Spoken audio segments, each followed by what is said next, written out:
Have you ever heard of a nation with 15 ancient nations hidden within its borders? Today, we journey to the heart of Africa, to Uganda, a country often called the Pearl of Africa. But beyond its stunning landscapes and diverse wildlife lies a story few people know: the story of its 15 traditional nations, each with a rich history, a unique culture, and a legacy that has been systematically challenged for over a century. This isn't just a history lesson.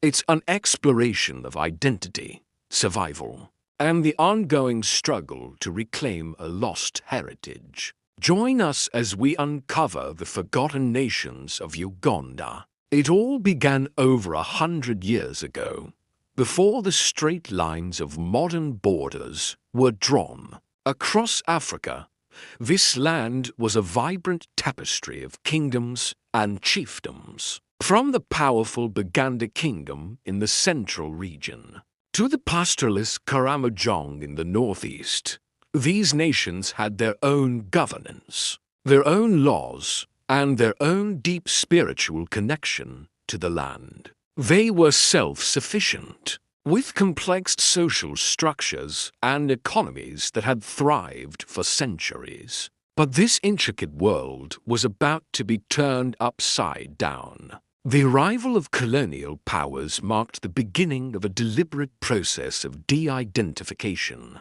The goal was simple yet devastating: to erase these ancient identities and forge a new, singular Ugandan identity that served colonial interests. The British administration saw these independent nations as obstacles to their control. The first step was to rewrite the rules. The constitutions and legal frameworks imposed during the colonial era and continued after independence were designed to dismantle the power of the traditional leaders and their institutions. In 1967, a new constitution officially abolished the kingdoms, stripping them of their political power and legal recognition. Kings and chiefs were exiled or reduced to ceremonial figures with no real authority. This legal maneuver was a critical blow. It didn't just remove political power. It severed the formal link between the people and their ancestral leadership, creating a vacuum that has been difficult to fill ever since. The very soul of these nations was being legislated out of existence. With the legal foundation gone, the next target was the land itself. For these nations, geography is sacred. Specific mountains, rivers, lakes, and forests are not just natural resources. They are living parts of their history, spirituality, and identity. Mount Rwenzori is home to the gods of the Bikonzo people, and the source of the Nile holds immense cultural significance for multiple kingdoms. The colonial and post-colonial governments systematically seized control of this sacred geography. They gazetted these areas as national parks, forest reserves, or state-owned land. This wasn't just about conservation. It was a strategic move. By cutting people off from their ancestral lands, you cut them off from their spiritual roots, their history, and their collective memory. A people disconnected from their land is a people easily controlled. The next strategy was fragmentation. The principle of divide and rule was applied with surgical precision. The colonial administration and later successive Ugandan governments actively created new administrative districts that cut right through the heart of these traditional nations. They would elevate a minor clan, give them a new title and a piece of land, and declare them a separate entity.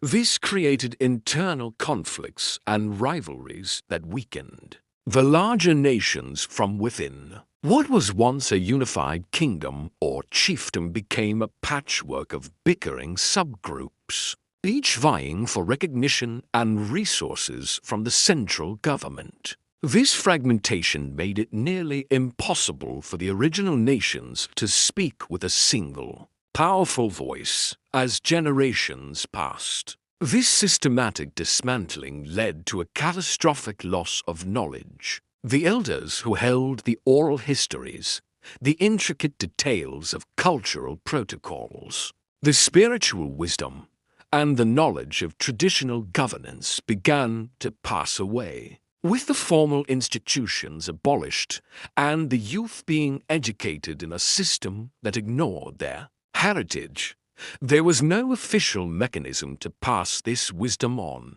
Language, rituals, traditional medicine, and even culinary traditions started to fade. An entire library of human experience, accumulated over centuries, was at risk of being lost forever. This wasn't just forgetting a few old stories. It was the erosion of a people's very essence. To ensure these nations could never rise again, their economic foundations were re-engineered. Before colonialism, these nations had their own self-sustaining economies. The Buganda had sophisticated agriculture based on bananas and coffee, while the Acholi had vast herds of cattle that were the bedrock of their wealth and social structure. The new economic order, however, was designed to extract resources for the benefit of the colonial power and, later, the centralized state. Traditional economies were dismantled and replaced with a cash crop system that made local communities dependent on fluctuating global markets and a central government. This economic dependency was the final nail in the coffin of their independence. A nation that cannot feed itself or control its own wealth cannot truly be free. In the modern era, new tools are being used to maintain this control. Surveillance, both physical and digital, is used to monitor the activities of those who advocate for the revival of these traditional nations. Activists, cultural leaders, and community organizers often face intimidation and pressure from state agents. Their meetings are watched, their communications are monitored, and their efforts are often portrayed as being tribalistic or a threat to national unity. This culture of fear creates a chilling effect, discouraging many from speaking out or actively participating in the reclamation of their heritage. The struggle for cultural survival has now moved into the digital age, with new and more subtle forms of control. But the story doesn't end here. Across Uganda, a new generation is rising.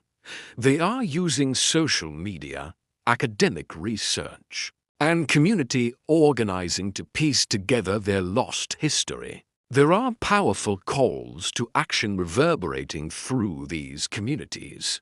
They are demanding constitutional reforms that recognize their rights, the return of their ancestral lands, and the right to self-governance in cultural matters. They are creating cultural centers, documenting the knowledge of their elders, and teaching their children the languages and traditions that were almost lost. This is not a call for political separation, but a call for a more inclusive and just Uganda, one that recognizes and celebrates the rich diversity of all its founding nations. So, where does this leave the 15 nations of Uganda? The path ahead is challenging. The damage of the last century runs deep, and the forces resisting this cultural renaissance are powerful. However, there is hope.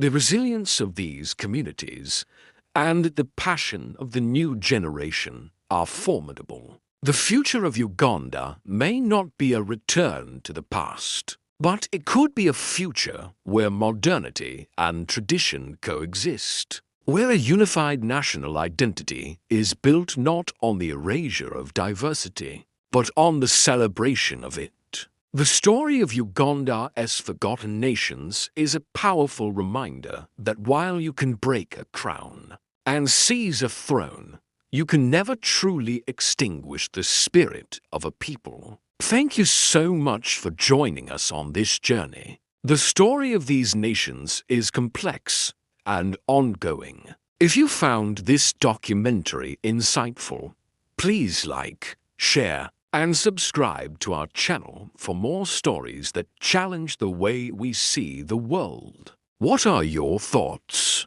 Let us know in the comments below. Have you ever looked closely at the Parliament Wall of Uganda? You'll see the emblems of 15 distinct nations. These aren't just decorative symbols. They represent the deep-rooted cultural heritage of this land. But what if I told you that over the past 40 years, a systematic process has been underway to erase these very identities? This is the story of de-identification, a quiet war waged against the soul of a nation. Let's begin by meeting these 15 nations: Acholi, Angol, Buganda, Bugasu, Bukidi, Bunyoro, Busoga, Karamoja, Kigezi, Longo, Moyo, Sabe, Teso, Toro, and West Nile. Each possesses a unique history, language, and spiritual tradition that has shaped the land for centuries. These are not mere tribes, but traditional and cultural nation-states, the original building blocks of what we now call Uganda. For generations, their institutions govern social, political, and spiritual life, creating a rich tapestry of diverse, yet interconnected communities. So, what exactly is de-identification? It's a calculated political strategy designed to strip a people of their identity, to sever their connection to their history, their land, and their ancestors.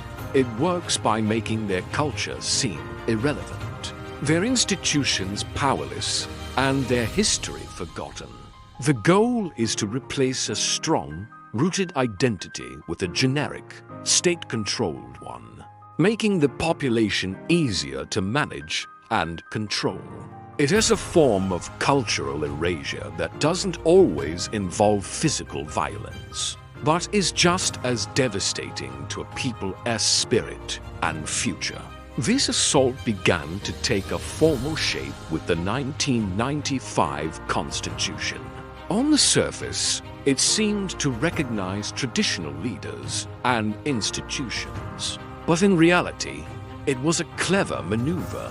The Constitution effectively stripped these institutions of any real political or economic power, reducing them to mere ceremonial figures. It created a legal framework that said, you can exist, but you cannot have influence. This move was the first major step in weakening the very structures that held these national identities together, turning powerful cultural centers into hollow shells. With the legal groundwork laid, the next target was the spiritual heart of these nations, their sacred geography. Take the case of the Buyagali Falls, a site of immense spiritual significance for the Busoga people. For centuries, it was a place of pilgrimage, of ancestral connection, a living, breathing part of their cosmology. The construction of a dam, despite fierce opposition, didn't just submerge the falls. It desecrated a sacred space. This wasn't just about generating electricity. It was a powerful statement that economic development, as defined by the state, would triumph over indigenous spirituality and ancestral heritage. This pattern of destroying sacred sites has been repeated across the country, severing the spiritual umbilical cord that connects the people to their land. Then came a strategy of divide and rule on a geographic level, a process we can call Bantustanization. The original, culturally coherent districts were systematically fragmented into smaller and smaller administrative units. Where there was once a unified Busoga, you now have numerous smaller districts. This wasn't for better governance. It was to dilute cultural unity by breaking up large, culturally homogeneous regions. The state weakened collective bargaining power and fostered localized infighting over meager resources. It made it impossible for a unified cultural voice to emerge, replacing it with a cacophony of small, competing interests.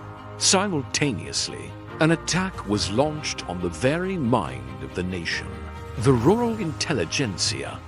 These were the elders, the storytellers, the healers, the keepers of genealogies and land boundaries.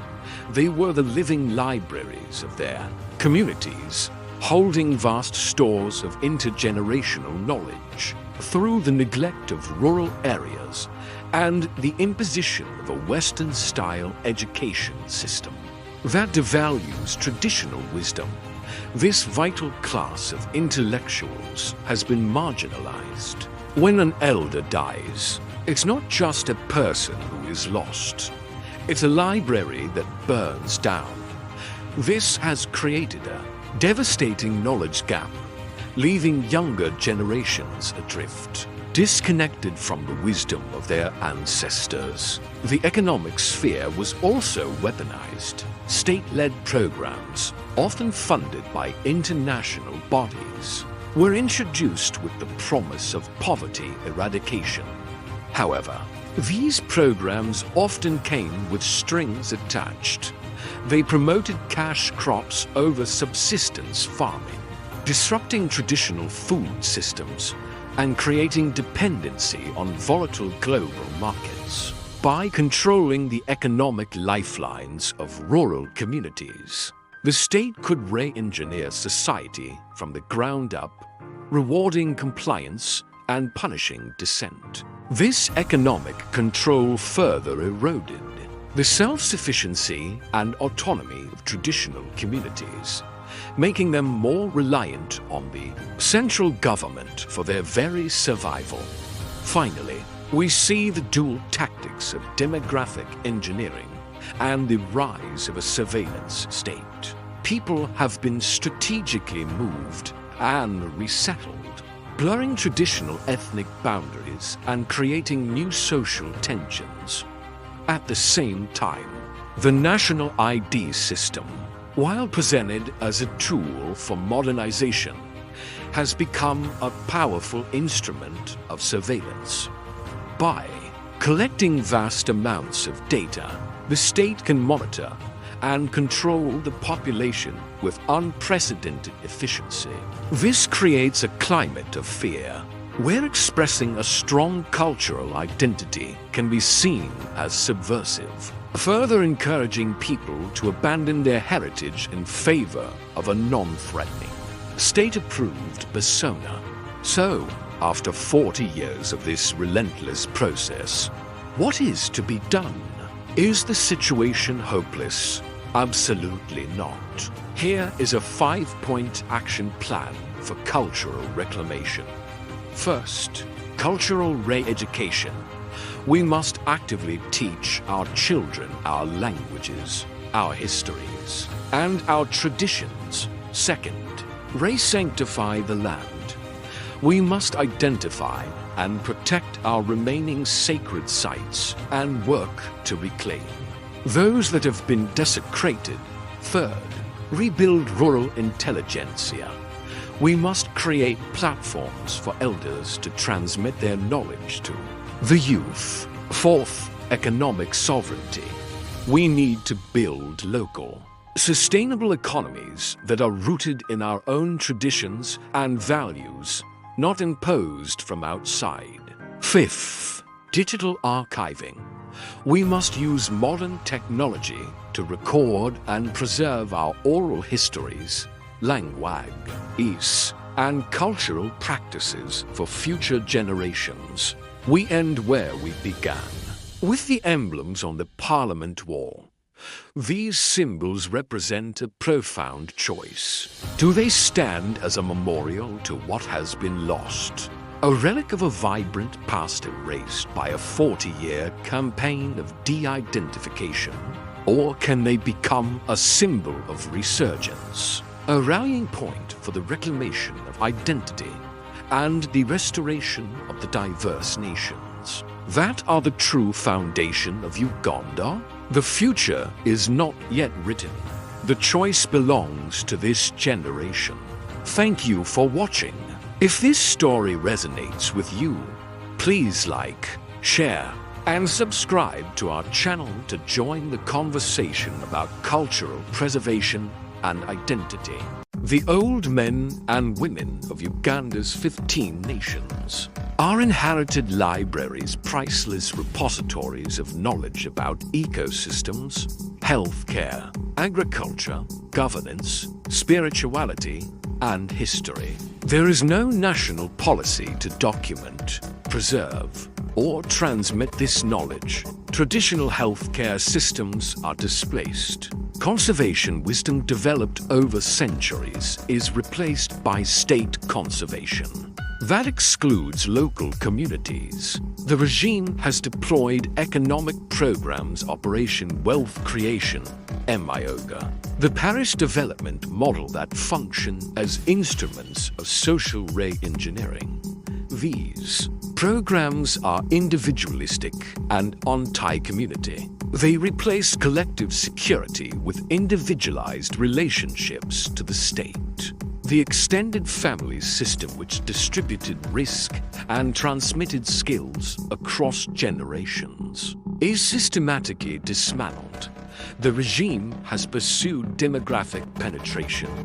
People from elsewhere, even outside Uganda's borders, are posted to govern the different nations. Refugees access ancestral lands. When a nation's land is occupied by populations with no connection to that nation's history, its ability to reproduce itself is compromised. Uganda has been converted into both a garrison and surveillance state.